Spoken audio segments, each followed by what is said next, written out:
Who is Jacob Lew, Biden's nominee for U.S. Ambassador to Israel, Washington, D.C.? U.S. President Joe Biden has nominated former Secretary of the Treasury Jacob Lew to be the country's next ambassador to Israel, as the United States pushes to deepen ties with its top Middle East ally.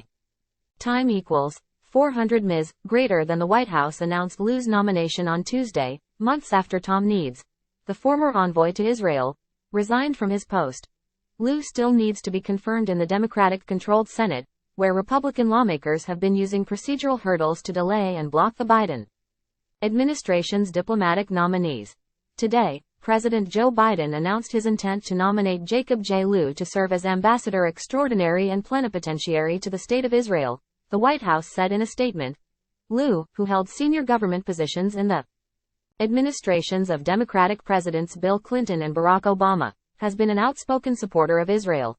He currently serves as co-president of the board of the National Library of Israel, USA, a New York-based group that supports the library in Israel and its programs. In a social media post on Tuesday morning, Israeli Foreign Minister Eli Cohen welcomed Lew's appointment as ambassador to a country you know so well. "We look forward to working with you in the spirit of our close cooperation and alliance," Cohen said. Lew's nomination comes at a time when the U.S. is working to secure formal diplomatic relations between Saudi Arabia and Israel. The Biden administration is also pushing to include Israel in its visa waiver program, which would allow Israelis to travel visa-free to the U.S. despite concerns about Israel's mistreatment of Palestinian Americans. Time equals 400 Ms. greater than, but the U.S.-Israel relationship has seen some recent friction, with Biden warning Israeli Prime Minister Benjamin Netanyahu against going through with a judicial overhaul plan that critics say would weaken the courts and rule of law in Israel. The U.S. State Department also has regularly voiced criticism of Netanyahu's policies against Palestinians, including the expansion of illegal Israeli settlements in the occupied Palestinian territories. Still, Biden administration officials often stress that the U.S. commitment to Israel is ironclad. Lew previously made headlines on Israel-related issues.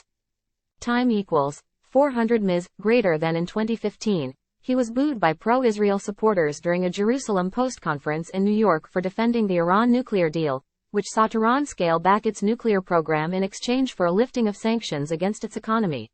Israel and its backers opposed the multilateral agreement, which was signed by the Obama administration and major world powers. But Lew has insisted that the Iran deal, which was nixed by former President Donald Trump in 2018, was good for Israel and that U.S.-Israel cooperation was at its highest level under Obama. Lew was Obama's White House Chief of Staff before being appointed Treasury Secretary in 2013. He also served as the Director of the Office of Management and Budget, under both Clinton and Obama. The ambassador-designate first joined the Obama administration as Deputy Secretary of State for Management and Resources. Time equals 400 Ms. greater than. Outside of government work, he has held many positions at academic and financial institutions. In remarks at Columbia University in 2017, Lew lauded the Obama administration's efforts to push back against the Goldstone Report, a United Nations fact-finding mission that accused Israel of possible war crimes and crimes against humanity in its 2009 war in Gaza. The United States was really the only country that was out there under President Obama defending Israel against things like the Goldstone Report, Lew said at that time, as reported by Jewish Insider. "I can't tell you how many dozens of phone calls were made, presidential, vice presidential, secretarial, sub-cabinet level, to try and prevent Israel from being isolated." At the same event, Lew also addressed the Obama administration's decision not to veto a 2016 UN Security Council resolution that called Israeli settlements a flagrant violation under international law, saying Washington worked to water down the measure. "Personally, I wish the resolution hadn't been there at all. I'm not happy that there was a resolution," he said. "I'm also happy it wasn't in its original form where we would have had to veto it, but then the rest of the world would have been voting for this even harsher condemnation."